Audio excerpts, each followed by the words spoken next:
How to use link to previous in Microsoft Word.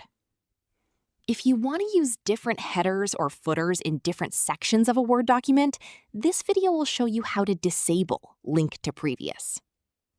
First, place your cursor where you want the new header or footer to begin.